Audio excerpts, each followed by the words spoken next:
So thank you for coming. We're going to get started now that our last two are here. I'm picking on y'all just for fun, not a big deal. We don't ever start right on time because we know what traffic is like this time of day. So you're in for a treat tonight because we've got Linda Nelson. She is a busy, busy lady. She said she had to get up early this morning because she's putting stuff in storage because she's going to be doing some house sitting down in Hilton Head this summer. What a problem to have. But she has a piece of my heart because she was a non-traditional student returning to college after she retired from her career in the health industry. And she got an Associate of Science degree in Hort Tech and certificate in landscape design from Central Piedmont. Is that where you got that? She also has a certificate of native plant studies from UNCC Botanical Garden. That requires quite a bit of extensive classes, all focused on native plants, all kinds of things related to that. She has a certificate of a pollinator steward certificate. She managed a native plant garden at Winghaven. She worked for a landscape designer. She's taught landscape design at Central Piedmont Community College. Right now, she has her own landscape design company called Be Good Garden Design. So you can see where her heart is, native plants and native pollinators, which are very important. And I'm sure she's going to promote it tonight, but she's also the founder and the president of the regional chapter of Wild Ones, which also focuses on native plants in the landscape. So she's very knowledgeable on her native plants. Don't be afraid to ask her questions.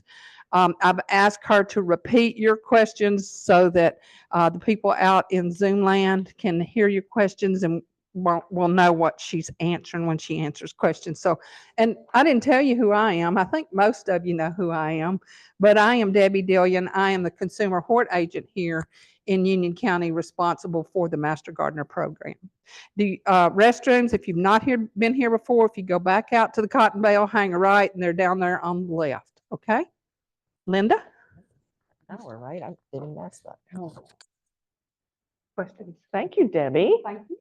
I am busy lately, it seems. But I'm really pleased to be here. I told those of you in the room that I had been here last spring, and we were in the big room. So I like this more intimate. And welcome to everyone on Zoom. And so tonight, I think y'all asked me last year to present this, is how to, ways to get rid of your lawn, reduce your lawn. And I like to call it rethinking the green carpet, because when you see, some of those houses I see in Charlotte, it's just like a carpet, right? It's just so green, just pristine, not a weed in sight. And we know all the chemicals and fertilizers and waters and all that takes. And I think, if all you do is look at your lawn, you don't play in it, you don't have games in it, you don't have kids playing in it, why do you have so much? So that's what we're going to talk about today, is how we can reduce that lawn. So I think Debbie went over all the things I'm doing right now, but I'm going to talk a little bit about the history and the impact of lawns in America, because I think it's important to know that. How did we get to where we are with these being such a prestigious part of being an American, is having these lawns that are row after row, and how to reduce it, what are alternatives, and then some benefits and questions if we have. And if you have questions along the way, you can let me know. So I always start with a land acknowledgement of who was here first. And there's an app, there's a place, actually a website too, native-land.ca. And you can go put in an address or see wherever you are, and it'll tell you who was here first. And I think it's important to acknowledge that we know that that before the settlers came over, this was the home of these 4 different tribes. Of course, we know Catawba, right? But there are 3 other tribes, Lumbee, Waxhaw, and Churral, and I think Waxhaw got absorbed. The tribes would always change and get absorbed by others and move about, but these were here. And this, when I was looking for a different picture, I've used a picture before, but I was looking for a different picture, and this one caught my eye. This is Chief Hagler. He called himself King Hagler. I thought that was so interesting because the settlers that were coming over from Europe, they were used to having kings, not chiefs. So sometimes the chiefs would call themselves kings so that the settlers could relate to them. And he was always trying to get along with them and teach them. And but it's very noble, doesn't he? He was with the Catawba Nation in the 1600s. So where have we gotten to where we are today? I have a video, but I don't think it's going to show. So I have some backup slides that we can talk about. So really, when you think back, people say it started in France. That's where landscape design actually started, at the Palace of Versailles. That King Louis XIV had a gardener and designer who designed Versailles, and that's when a lot of the parterres and the movable plants and the lawns and things started. But if you go back to medieval times, when you had a castle and you were trying to guard, invaders from coming to your castle, they would cut all the grass around them so that they could see who was coming up to their castles. So, that was very functional. But as it went on and on, it became less functional. And then as it went in, England, it went on to England having these massive lawns. And what they did was really, it became part of the design of the palaces and the spaces where you had this vast lawn, and they started making man-made lakes to have this picturesque view. So it all started in Europe. And so in America, when the colonists came over, it was just grasslands everywhere. And they brought cattle with them and livestock, and they just loved the grass here, all the native grass that was growing, and they devoured it, and there was wasteland. So the colonists brought over grass seeds from Europe that were native to Eastern Europe, Northern Africa, like Kentucky bluegrass. It's not from Kentucky. It was brought over from Europe and is native to anywhere from the Scandinavian areas down to North Africa. So most of the grass seeds that we have in we do, all of them, the fescues and things like that, are not native here. They weren't the grasses that were here before the settlers came. But also, when the settlers were here, they used grasses, cut grasses in common areas, parks, and such as that. So, so that's where it came from. And then after the Revolution, George Washington and Thomas Jefferson were very much in love. They loved the architecture and the landscape in Europe, and brought that back to their homes. And with this vast, if you look at, all this lawn around their homes. And who do you think did that? Who do you think took care of it? The slaves, absolutely. The sickles, they would cut it. And so only the rich people could have this. So that's where the prestige came from, is that the royalty in Europe came over here. If you could hire the people or own the people that did that, then you could have this type of lawn. And so, so only the wealthy who could have people to take care of it. And this is really interesting. So, what year was it? See, that was in the film I was going to show, and I didn't write down the year. 18 something, 40 maybe. A man was working over in, I think it was England, in a mill, cotton mill. And he looked at the machinery and said, I wonder if that could cut grass. And he invented the first lawnmower. And so the first lawnmower made it easier for other people to cut the grass, right? So they could have more of it. They could take care of it. And then there was a book called The Art of Beautifying Suburban home grounds. That was in 1870. 1870 was about the time that the lawnmower came from Europe over to America. About the same time, this book. And the book was like instructions for the perfect lawn. And what makes a model citizen that you take care of your lawn? You show that, I mean, back in the 1800s. So it's, and then the first garden hose, I should say the first sprinkler attached to a garden hose was patented in 1871. So all this made it better.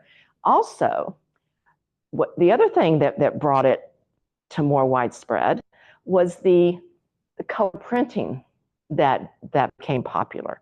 So here's an ad from 1875 where it shows a young woman cutting the grass with the lawnmower, and behind her they're playing croquet or something, and look at the big house. So it kind of feeds the same story that the rich and the wealthy have the ability to have these beautiful lawns, and this is what you do if you are.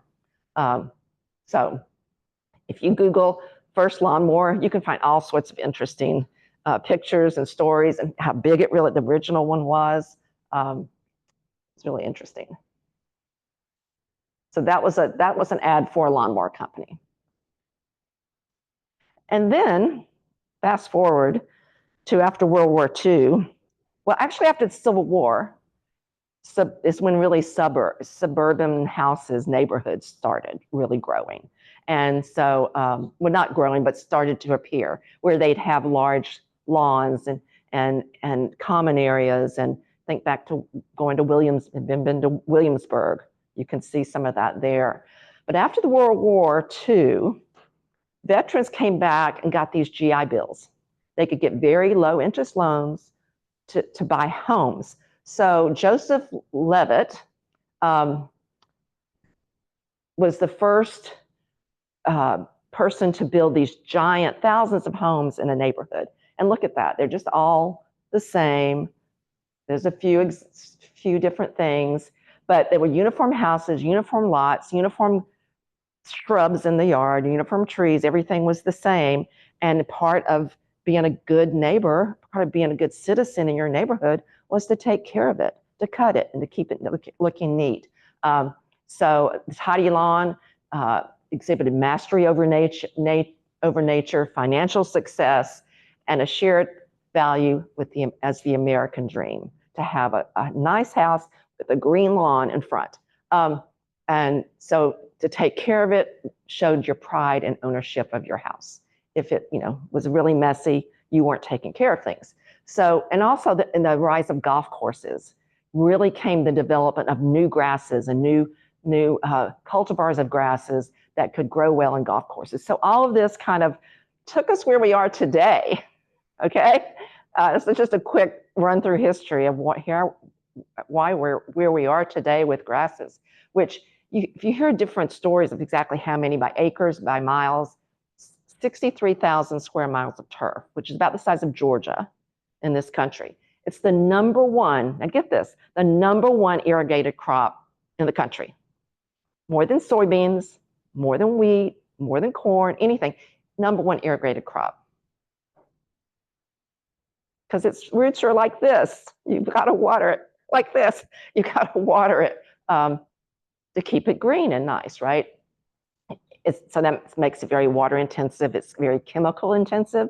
When I see somebody's bright green grass, I know they're putting chemicals on it, herbicides, pre-emergents, fertilizers, nitrogen, and it's a monoculture, right? There's only one thing that grows there, and nothing lives there. I had someone argue with me once in a presentation. Oh, the robins love walking around. They hop and eat stuff out of my lawn all the time. Like, well, there's chemicals there, and they're eating maybe a worm here or there, but nothing's living in that otherwise. And so they're really, really dead zones.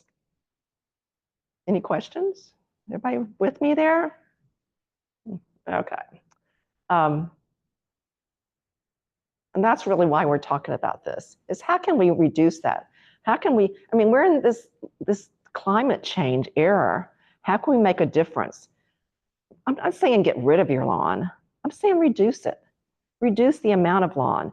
And think about, the other thing to think about is all these chemicals Where do you think, because there's small roots with the grass, like 2 or 3 inches at most, when it rains, the water doesn't really get good to absorb there because there's no roots to absorb the water. So there's a lot of runoff into the streets, which goes into the gutters, which goes into the waterways. So I'll let you look at that for a minute. I saw Doug Tallamy. Those of you know Doug Tallamy, who's kind of the one that took this mainstream, this concept of really reducing your lawn. He has Homegrown National Park as an initiative he has now. He's the first one I saw use this. I've seen other people, but it's like, let's break out of that mold, right? Anyway, I think that's clever. So this looks like a boring slide, and it kind of is, but it's so important, okay? And I'm so excited. There was a survey by the National Wildlife Federation. They surveyed almost 2,500 adults, and you think that's not much, but they varied it around, and they're supposed to release the full results in May. I looked today, May 1st. I didn't see them yet, but I'm looking forward to hearing the full results. But when you look at it, 12% of Americans are converting parts of their lawn into wildflower landscapes, which that's good, right? 17% are purchasing native plants. 28% are purchasing plants for pollinators and wildlife. And that's what leads you to doing the first and second one, right? Is wanting to bring pollinators and butterflies into your yard, whether for your kids or just to see more lovely wildlife in your yard. So I feel like we're really close to the tipping point. And part of it, I do a lot of festivals, like setting up a booth at festivals around Mecklenburg County, Union County, Iredell, all over the region. And so I talk to a lot of people that come up, want to know what Wild Ones is. And I was at the Charlotte Tree Fest on Saturday at NODA Brewing, and more young people than at a lot of festivals, right? Not a few kids, not as many kids, but I bet I was there, we were there, 4 hours? And I think only 2 people came up that didn't know about native plants. Now, it was really astounding. It was such a difference. And many of them are young people. So it's not just us boomers and such that think, we got to do something before we're gone, got to do something for the planet. This is really the younger generation too. So it's just so enlightening and so wonderful to see that happen. And when I talk a lot, I say it's up to us to teach the younger people, teach the kids the importance. And there's some really good books coming out at the grade school level and such that teach children. So anyway, I see that as very good news. So let's talk about the way we do this, what methods. And some of these I've tried, some of them I haven't, I've just researched. So we'll talk about that. And so these are the 5 different ways that we're gonna talk about it. And let it be. Now you can't do this if you have turf. If you have put sod down or you have a solid turf, you can't just let it be. You got to get rid of it, right? But my yard was just whatever grew, right? And so I quit mowing it as often. And over time, this is what I found in my yard. I've seen every one of these in my yard, native plants. It's just been wonderful. And I've had to fight the stiltgrass, Japanese stiltgrass. If anybody's dealt with that, you know how terrible it is. And I've tried to cut it before it seeds out. I hand pulled it out from around the elephant's foot. The Carolina elephant's foot is my favorite. It's got a really basilar leaves that spread out, takes up a lot of turf grass area. And it's so pretty when it's got the little purple blooms. But so I haven't cut the stiltgrass there. I've always pulled the stiltgrass out from around it. And I tell you, this year, there's hardly any stiltgrass. I'm so excited. But it's in the seed bank for about 5 or 6 years. I've heard 3, but I think it's longer. So as long as you can cut it, you think, oh, I didn't do it last year, it came back. No, it's probably just in the seed bank. Stiltgrass it's evil, very evil. I think I've just about conquered it. But this is the beauty of just, if you have I call it a naturally growing lawn without adding anything to it or seeding it out with, though I do have some of the tall fescue seeds that have, or whatever my neighbor plants that comes over to my yard too. But I have just let this be and had planted a few things in between it, especially the blue-eyed grass. It comes up and it's just beautiful. All volunteers coming up in my yard. So you can do that, but again, it takes some management to see what's native and see what's there.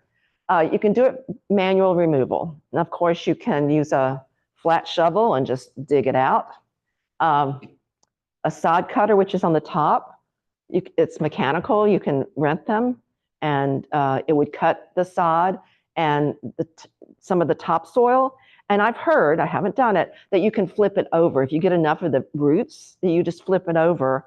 The sun will kill the roots. They're not watered, and it will eventually decompose. Or you can discard it, shake off the topsoil and discard it. And then hand tools, you can use a rapid tiller. In the middle, you've got this stirrup weeder that you can use to pull it up to, and of course the garden knife. And for small areas, this works really well. And you can leave some of the topsoil. And so the pros are you can get fast results, right? You're doing it by hand. You can choose what stays and what goes. You know, maybe you've got something you want to move around that native blue-eyed grass you found. And again, small areas. It is labor intensive if you go bigger. And so if you take out too much and you haven't put something back, there could be some erosion. It disturbs the soil biology, and it does expose those weed seeds that are there. Anytime you destroy, you know, you're going to have to deal with weeds as they come back up, for sure. But and then the sod cutter has CO2 exhaust, and it's going to cost you. Any questions about manual? Yes. How deep with that sod cutter? How deep would they go? How deep are they going? They're going to get the roots. So that's about 2 inches. Yeah. And all the topsoil. And it takes the topsoil with the roots, right? And that's why some places turn it. I did. Yeah. So she's asking about the topsoil, right? So when you turn it over and you allow it to decompose, you know, you're keeping the topsoil there. I've never done that, but I've read a lot about it, that it does work. Anybody done that here? No. When I'm digging up an area, I just use a shovel, turn it over. And Yeah, that's the same. She said she's dug it with a shovel and just turned it right over, and that's the same thing. Yeah, you're just doing, and what you're doing with the electric sod cutter is you're doing a lot at one time. So it depends on really the size of your area. You know, you just expanding a bed, or you know, doing your whole yard. Yes. A skid steer and basically just scrape off. Yeah. We had zoysia sod. So. Yeah. So she said she had zoysia, so she had someone come in with the skidder and actually take it all off. So there are other ways too. I've done this. So this is mulching, and you can use newspaper or you can use cardboard. I use cardboard. You take the tape off. Don't use anything that's waxed or shiny. That's not going to decompose, and it's got those chemicals on it. Typically, it's something that was wet, you know, or it depends on what was in it. But I like to get the boxes from the liquor stores and such. They're just, you know, easy to take apart. Sometimes they have internal partitions that you can use as well. You just want to be sure and overlap, because if you don't overlap, you're leaving space for the weeds to come through. My neighbor tried to do what I had done, and she left too many gaps, and the winter creeper, Euonymus fortunei, just came right on through. The only thing that I had ivy, English ivy in a bed. And so I cut the ivy. So you start by cutting the grass. I cut the ivy as short as you can, and then I put the cardboard on it. And then I wet the cardboard, and then I put the either you can use mulch. I have abundant of willow oak leaves, thank goodness. I used a bunch of willow oak leaves and I put some soil on top of it. You can use mulch. I put probably about 4 inches on top of it, and it worked great. Guess what was the only thing that came through it? I couldn't believe it. Poison ivy. That's native, but the English ivy, I've not seen one bit of it come through, except a little bit on the edges. It was just the poison ivy. So I think I must have left a few little places where I didn't overlap well enough, but it worked great. And I actually, after a month or so, actually dug into it and planted a black cherry tree, a chokeberry. So you can plant into this when you do it. Just know that you're still you may have some things popping up around it, and you just monitor that. But you don't have to wait forever. But you want to wait for the whole thing, then you'll want to wait 3 to 6 months. I did mine in the fall, and yeah. And did you keep it? Yes, I did wet it occasionally if it got really dry, because I wanted that decomposition to be working, and plus I didn't want the leaves flying around. So I did occasionally wet it. It's still there. Yeah. I didn't get poison ivy until I was an adult, and it's like, I'm not going to touch it. I don't walk over there, so I'm not going to touch it. When my granddaughter comes over, I just tell her we're not to go. So yeah, it's a good question. The question was, what did I do with the poison ivy? Sorry, and I have just left it. So the pros are, it maintains the healthy soil. It did for me, and some people argue that it doesn't, but I found that the cardboard decomposed so quickly that it wasn't very long before I knew that the soil was under there benefit. And I read something today, y'all. I was looking again just to do some last minute research. I looked today, and somewhere I read, geez, who was it? Said that even the microbes in the soil get some good things from the cardboard. I don't know. I've only read that one. I read that one place today. It was a reputable source, so interesting. But it worked really well. The other thing, I'm going to call it the Alden-Picard method. I don't know if anybody knows Alden-Picard. He is the conservation coordinator for the North Carolina Wildlife Federation. And so he didn't invent this. In fact, Linda Chalker Scott, if you know her, I think she advocates this, but I like to call it Alden's method, because that's where I learned about it, is he didn't put anything down. He cut his grass really low. He just put a bunch of wood chips, free wood chips. You can get wood chips at getchipdrop.com. If you don't know a tree company to give you free wood chips, because when they chew up a tree, they have to pay to dump it somewhere. So they're happy to bring it and dump it at your house, because you're not going to charge them. So you can get them free, and you can go to this website and put in a request for chip drops. And that's what it looks like when they bring a load. And he just put 9 inches of fresh wood chips. And he waited about 4 to 6 months.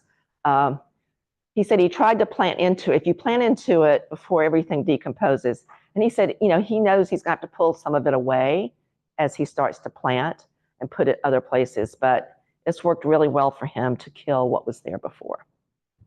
So another way to mulch.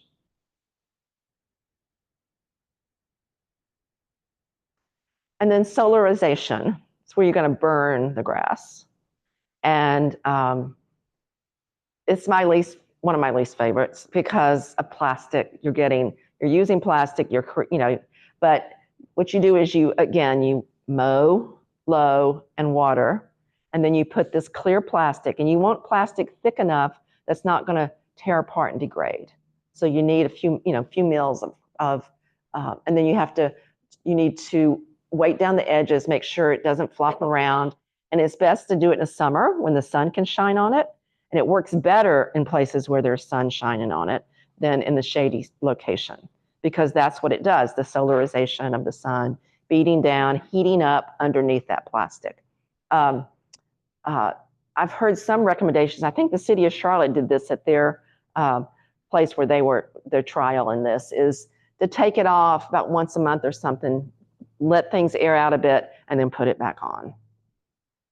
Because, you know, soil, plant roots in the ground, they need air and water. And I think so that it benefits the microbes in the soil to give it a period of air, a few days to a week of air, and then put it back on. Anybody done this? Okay. I mean, I haven't off of it. I use black. Sheeting on mine. And I mean, I did it over most of my whole front yard. And it worked in like 3 or 4 months. Great. She used black plastic over her entire yard, and it worked in 3 to 4 months. Like really thick. Yeah, you have to use really thick. I tried painter's plastic and it wasn't thick. Yeah. Now, painter's plastic is too pliable. It's, yeah, you need several mils, like, you know, it covers a greenhouse or something that's pretty sturdy. Yeah. So the pros is it is effective at killing the roots and the grass, but it kills whatever's there, right? I mean, that's the con. It's faster, as you said. It was fast for your yard in a few months. It doesn't look very good when you're doing it. If you're doing it in the front yard, you remember neighbors are going to say, what the heck's going on? Very obvious you're doing something different in your yard, right? And again, it creates that plastic waste.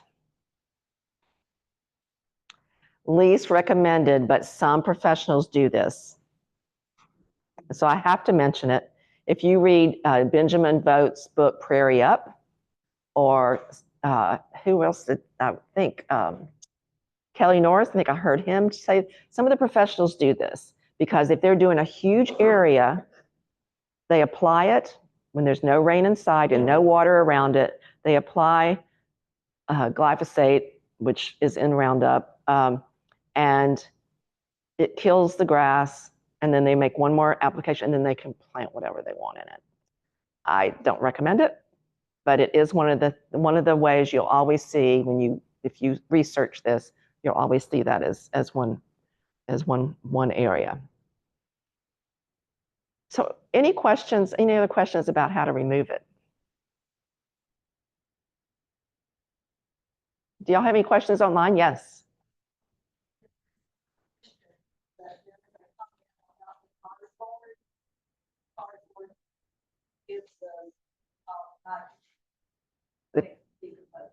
The cardboard gives off nitrogen when it decomposes.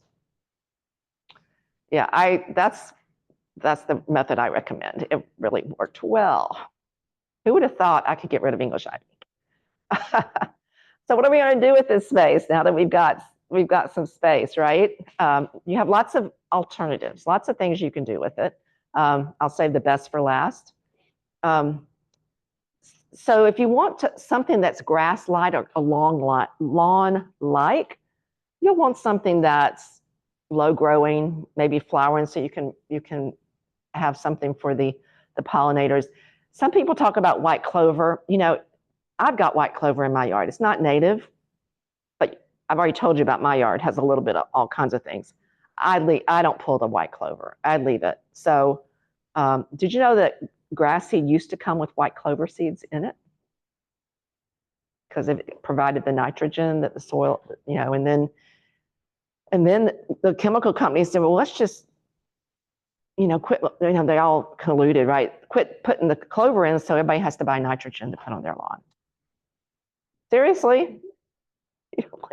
What do you think? And the other thing, after the Vietnam War, after the wars where they had the herbicides that they had to clear jungles and things like that, the chemical company says, well, now what are we going to do with all this? Oh, let's make it so that let's spray it on the lawn. We'll turn it into a herbicide for homeowners. Anyway, back to alternatives. So you may want something adapted to mowing. Maybe tolerant to foot traffic, depends on where it is, right? And and you want something that's going to come back. And you have to consider, if you have an HOA, how are you going to do this? And that's a whole nother presentation to talk about how to deal with HOAs. And I'm going to give you a few tips today, but you do want to think about that, right? One of my favorites, and who was mentioned, somebody in here mentioned Pennsylvania sedge. Oh, it was Debbie. So sedges, carex is the botanical genus. They are grass-like. And this is Pennsylvania sedge here in the picture, which is just, it's gorgeous. And it does, there are some that do withstand foot traffic better than others. There's a lot of native sedges. And Mount Cuba, who's heard of the Mount Cuba study? A few. Mount Cuba up in Pennsylvania did a 4-year, I think it's 4-year study on different carex. And they're in the mid-Atlantic region, so some of them, but it's still relevant here. And they did a whole report on it. Well, Izell Plants, and that's why I wrote this up here, you want it, izellplants.com is, they've taken that and they made a great summary of that study, and they've made charts, very easy to read, color-coded charts that you can go in and find exactly the type of carex that you want that's native here. I highly recommend that if you're looking at using sedges, and they're just gorgeous.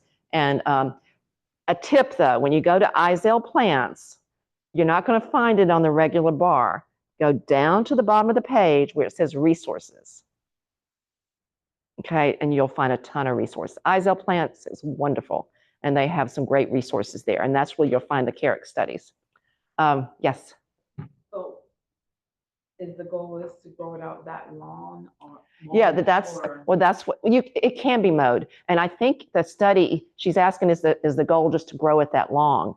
And that's part of their study is which ones were mowable, which carex would withstand mowing, occasional mowing. And you're not going to mow them every week like you have to mow your tall fescue, right? But you can mow them every few months or so if you want, if you don't want this. But some of them take mowing better than others. That's part of the study.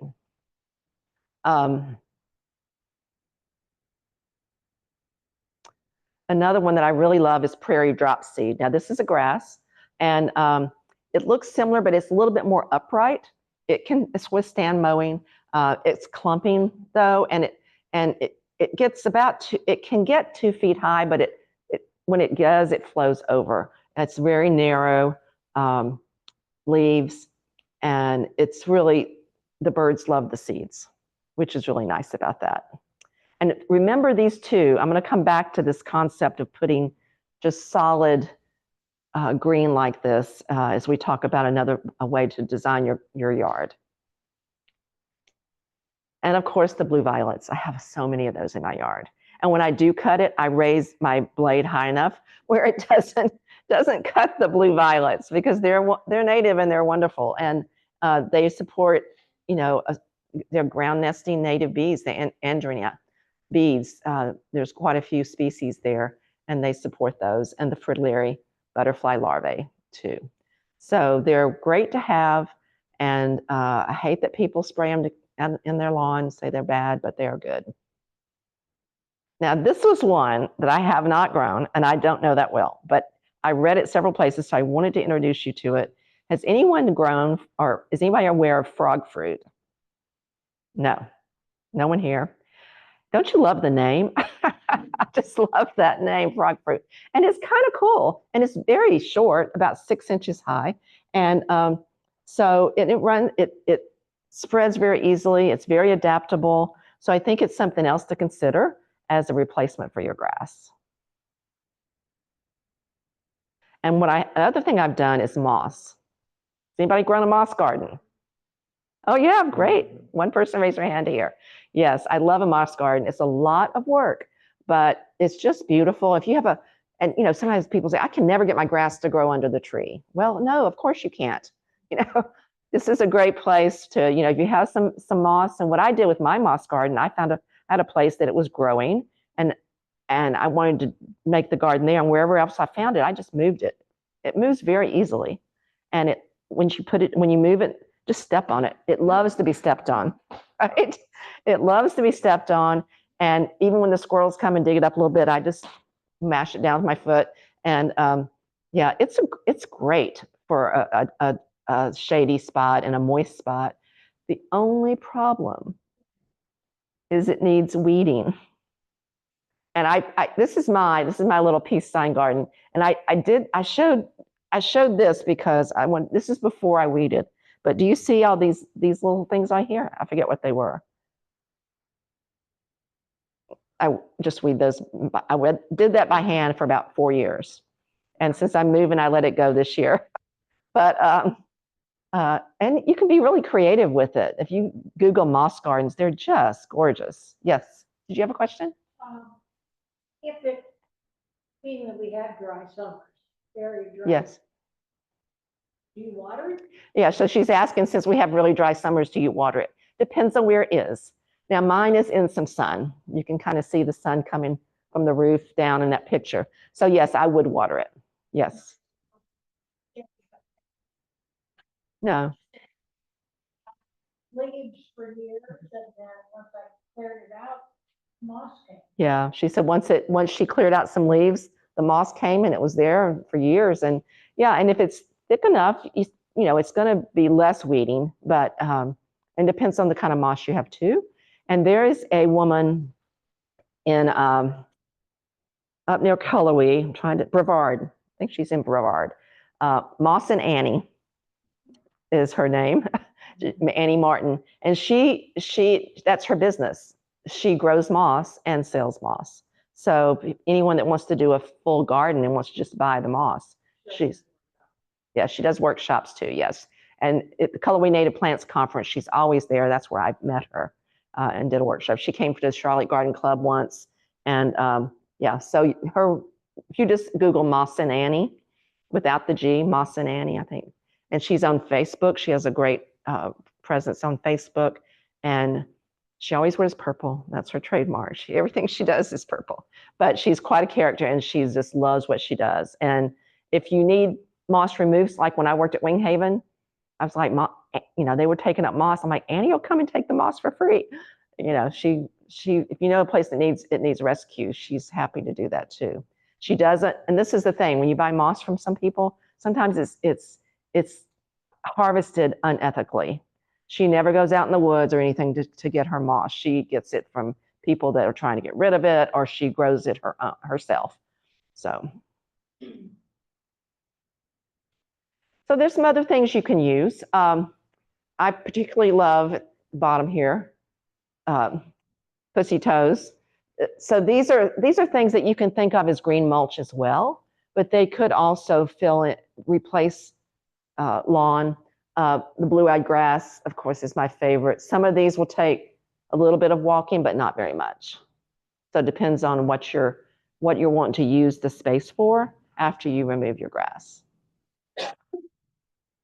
The best thing, this is the best for last, y'all. The best thing is putting in a pollinator garden. That's the best thing to do. And you can do that by extending your current beds, making them bigger. You could create a new bed. You could extend the mulch under your trees to give those soft landings for all those wonderful, especially oak trees, all those wonderful caterpillars and insects and moss that live up in the trees that drop down, like the Luna moth and that's living under the trees with the mulch. And there's a concept called soft landings, where you plant plants into the area around your underneath your trees. So those are some ways that you can expand your gardens, make more gardens, and replace your lawn. And you can start small. If you've never done it before, start small and get some good success. Feel good about what you've done, instead of like tackling your whole yard, an acre of land. It can be done. Yeah. All right. Oh, we're good on time. Okay. So, you probably know all of these advantages of planting a pollinator garden, right? Of course, with native plants, they're adapted to our area. minimal inputs. You don't have to fertilize them. They pull and store carbon more because of the roots. The roots aren't just 2 or 3 inches. The roots are longer, which helps them filter water and collect more water, storm water, as it falls. The best thing to do with storm water is collect it where it falls and not send it off to other places. So with native plants, the extent of their roots, that you really get better erosion control and control of stormwater. And it's a little something we can do during a time in this world where there's a lot we can't do much about, right? A lot going on in this country, a lot going on with the climate. This is something you can do to benefit yourself, your family, your community, this earth. And look how beautiful.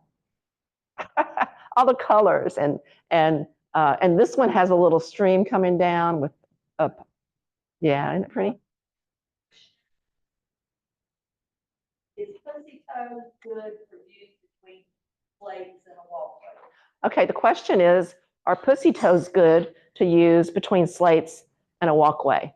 They're going to get probably too high for that. What, 4 or 5 inches? And the leaves are more basilar. It's the little pussy toes that come up. Yeah, yeah. Green and gold is a little bit shorter than that. You could use, but yeah, that's and some of those things that we talked about being alternatives. Even moss is beautiful between stones. Anything else? What's that? Thyme. Yeah, those aren't natives, but yes, the creeping thyme is beautiful there. Yes.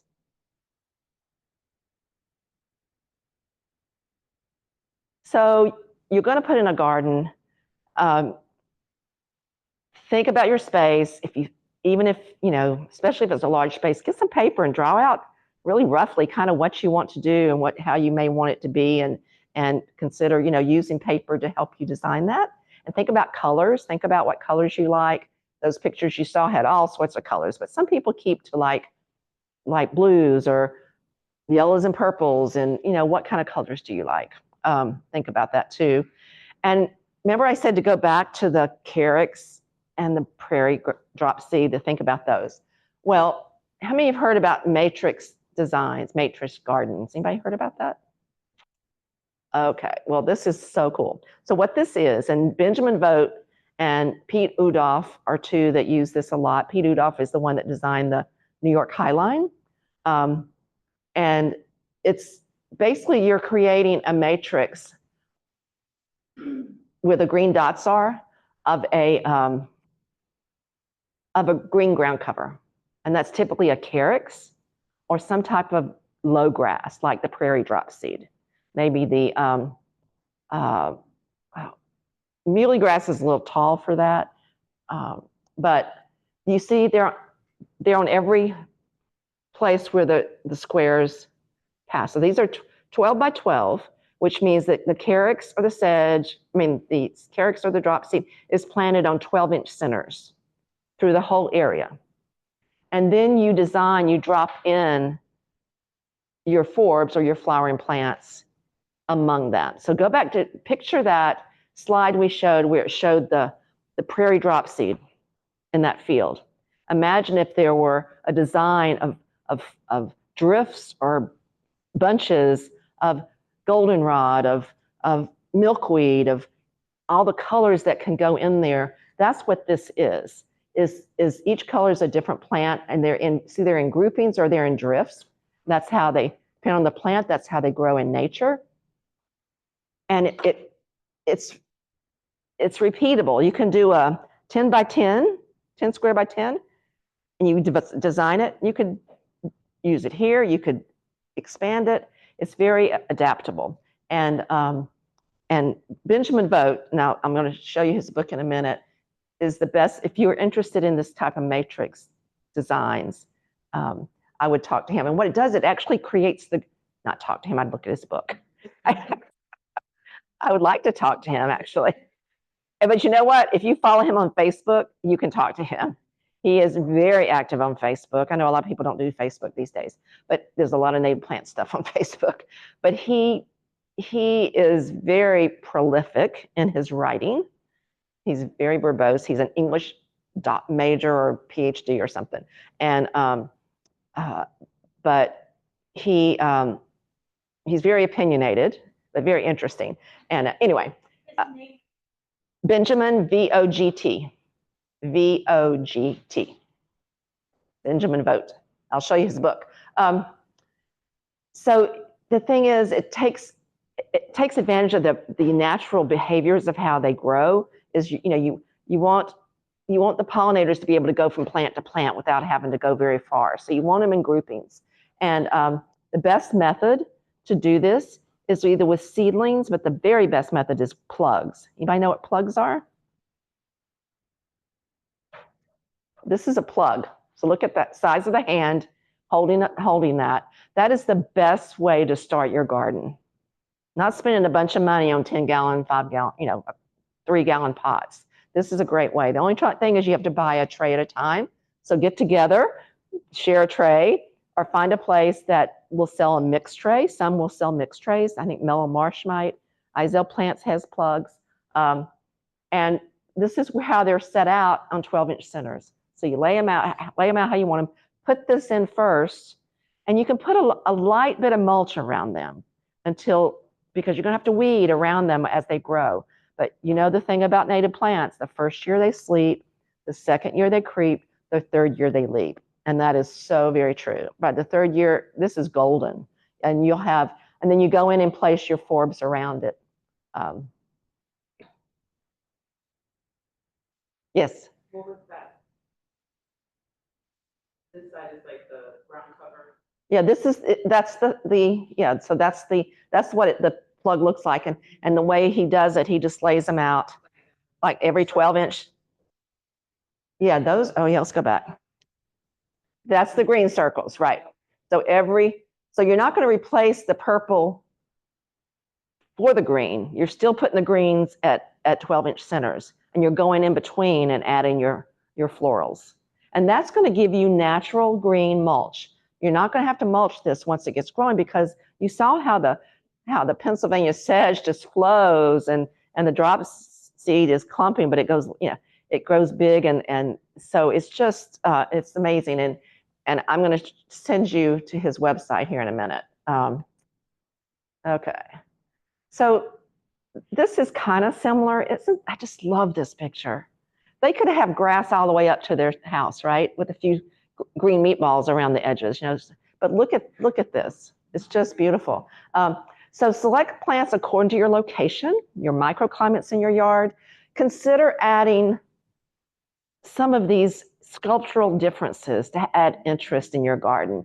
And especially if it's in the front yard, think about cues to care. Think about what people are going to look at in your garden, and how do you want it to look where they know it's intentional, they know you take care of it. Have clean edges. Maybe put bricks or stones around your bed. Sometimes consistent heights of your plants can make it look more intentional or more cared for, like this. There's not too many. Off in the distance, you can see it gets taller there. But everything right here in the front is pretty much the same height. You can think about that. Maybe keep the lower things by the sidewalks and the roads, higher things in the middle, so that nothing flops over into the sidewalks where people walk. Having walking paths, maybe even just mowing a walking path through, but having walking paths through the gardens, it just shows that this is intentional. And I had a guy, one of our members, that lived in an HOA, did his whole yard, and eventually someone turned him in. He went to the HOA and gave a presentation on the importance of native plants and what he was doing and why he was doing it, and they let him go. they didn't charge him, and he was able to keep it. It's always going to be different with HOAs, but you do want to consider your neighbors as well, if you're not an HOA, that they know that this is why you're doing. Another thing you can do is get certifications. This one's pretty easy to get on the Butterfly Highway. What a beautiful sign to put in front of your pollinator garden. Hopefully you can see this on Zoom. Not sure where the camera is. Another one is the North Carolina Native Plant Society has one, and they give you this nice metal sign. And I don't know if you can see that. And this is one that Wild Ones has. We just started this last year, and you get metal sign when you sign up. And you do have to have a listing for both of these. You have to have a listing of your native plants for the Native Plant Society, and for Wild Ones, you have to have a lot more information. This butterfly highway, you just commit to having plants for butterflies. So, but it's just, it shows your neighbors why you're doing what you're doing and how important it is. It starts a conversation. It allows you to educate other people. And so that's really a good way to do it. And so Prairie Up is Benjamin Vogt's book. It's fascinating. He just has a new book that's coming out as well. I mentioned Peter Udoff. This is his newest book on the far right. Beautiful book. It's almost like a coffee table book, but he talks a lot about the matrix planting as well, that method. He's one of my favorite designers, and just love his work. I mean, look at the picture, cover the book. And this Planting in a Post-Wild World has been around for a while. That book's been around with Thomas Rayner and Claudia West, but it's quoted so many times in presentations. It's really so highly regarded that I put it here as well for you. If you want to check them out and not buy them, the first two, I believe, are with the Union County Library. The third one, not yet. Okay. Yeah, it's pretty new. It just came out last year, I think. Yeah, she said checking them out at the library. Union County has Prairie Up and Planting in a Post-Wild World. They don't yet have the Pete Udoff book, but yeah, your local library could have these as well if you want to. If you're like checking books, I have too many garden books, but I buy them. That's part of my problem with packing for my storage is I have. Yeah, during COVID, during COVID, I made a inventory, a spreadsheet of all my books, and like 200 and something gardening books, trees. That's right. All right. Well, I've kept you a few minutes after. Any other questions?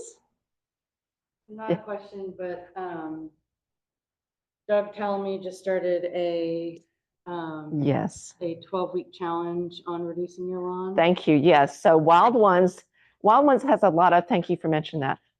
I watched that today. Wild Ones has a lot of partnerships with other organizations. One of those is the Homegrown National Park, which is Doug Tallamy's initiative, Homegrown National Park. The concept is we can't expect national parks to do what needs to be done in this country. Most of the land is, I think 80% something of the land east of the Mississippi is privately owned. So it's up to us in our little piece of this earth to make a difference, right? So there's also a group called Less Lawn, More Life.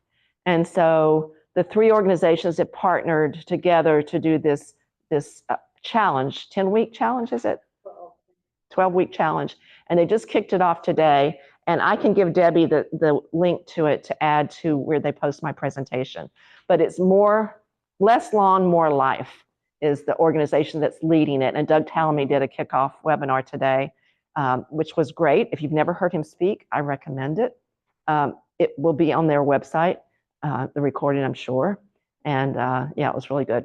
So it's a challenge where each week they're going to give you a little something, suggest a little something to do. So it gets you thinking about how less lawn, how beneficial that would be for you to reduce your lawn and why you should and what you can do with it. And yes, thank you for mentioning that. I totally forgot to mention that. Yes. You use the Let It Be transition Mm-hmm. and you plant wildflowers over the area, because we have a really big area that I don't think we're gonna have enough cardboard to cover. Do you just not see the grass, like because of the wildflowers or something? Yeah, I didn't have, well, if you encourage the wildflowers, like I said, she's asking about what you do to just let it be, that method. And what I did was I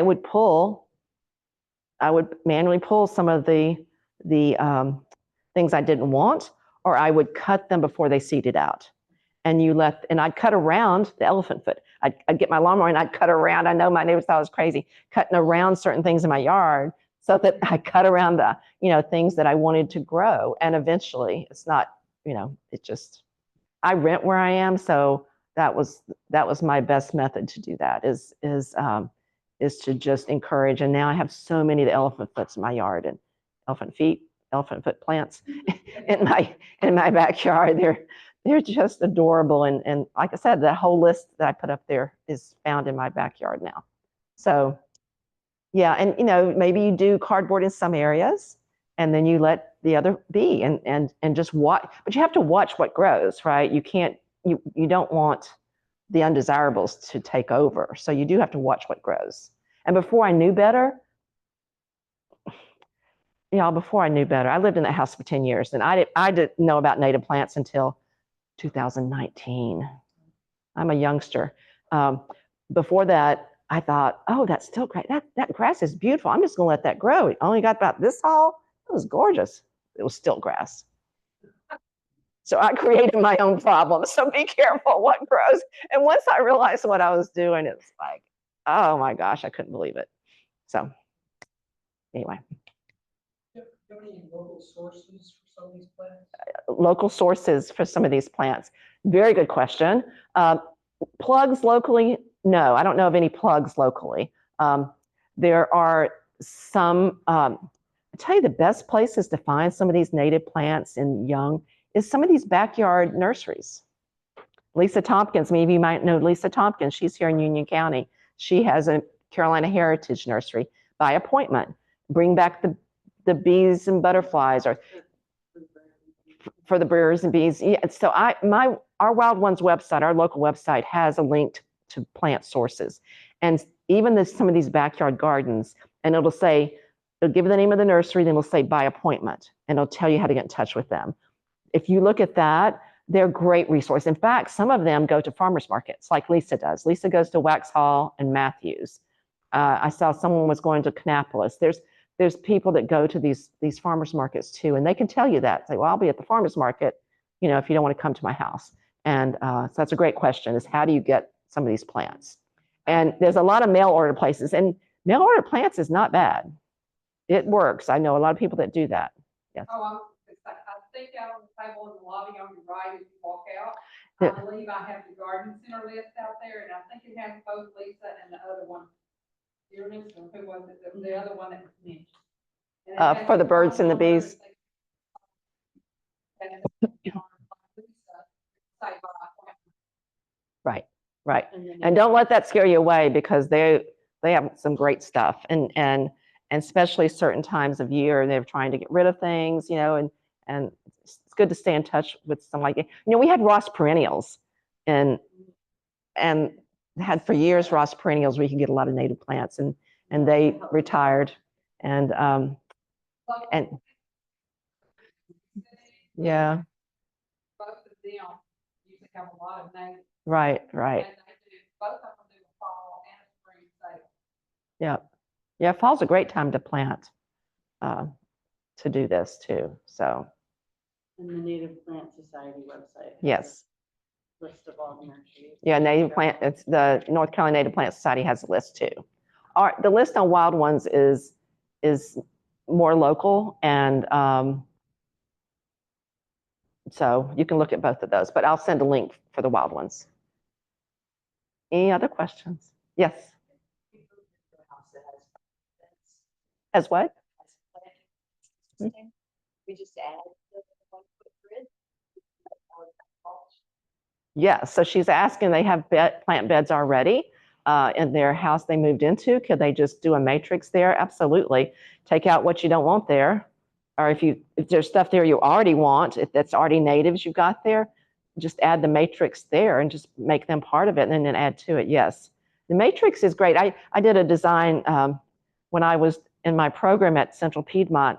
We had one of the water department offices that brought us in to do a design, and they were having these different places. So what I did for them, I designed a matrix. And I said, this matrix, it was a 12 by 12, I think. This one's for sunny areas. This matrix is for shady areas. That you can just put them where you want to. You know, it was like, and like I said, that's what they're repeatable. Once you create one that you really like, and you can look at the books and give you some great ideas, go online. Oh, that's the other thing I was going to tell you. Go to prairieup.com. That's Benjamin's website. Tons of information. Of course, he does workshops. It's going to take your money too. And he sells some great t-shirts, but there's a lot of information right there free that you can get about this matrix gardening. And like I said, he's very verbose. There's a lot of information there. And yeah, so thank you for asking that, because I almost forgot to tell you to go to his website. Mine is just a statement for the people that have HOAs. Mhm. Joe Gardner did a series of podcasts on how to handle HOAs and your neighbors and Yeah. getting reported to the city or whatever. And they've got on their January 30th podcast, they have links on all these ways to talk to your HOA on That's how great. to allow them to let you have a native lawn. Mm-hmm. Yeah, Joe Gardner, resources on HOAs, how to handle HOAs. Wild Ones has that as well, not to that extent. Yes, there are resources out there on how to approach it, but really think about making it look intentional. Yeah. Well, y'all been great. Thank you so much. I really appreciate your attention. Thank you. Great questions. And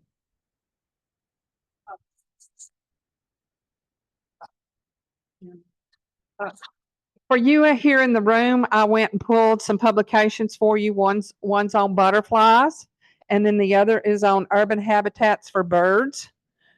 You can access both of these online for the people that are online. If you just type in NC State and butterflies in your backyard, you can pull it up. And if you type in managing backyards for birds, you can pull these up online. But for you here in the room, there's one for you to pick up on your way out. I want to let you know that our next successful gardener is June 6th, and we're going to have one of our master gardeners, Sandy Jacob.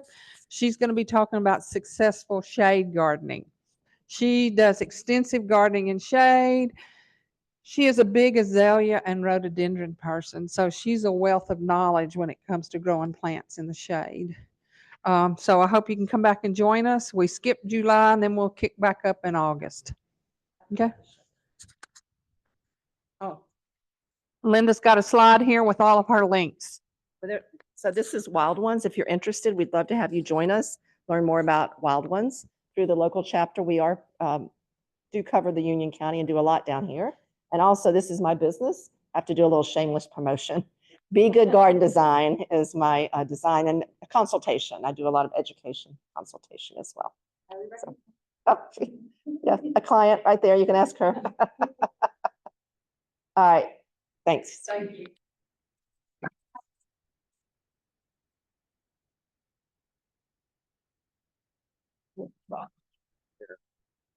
And end the presentation. Linda's here if y'all want to come up and talk to her. I'll stay questions.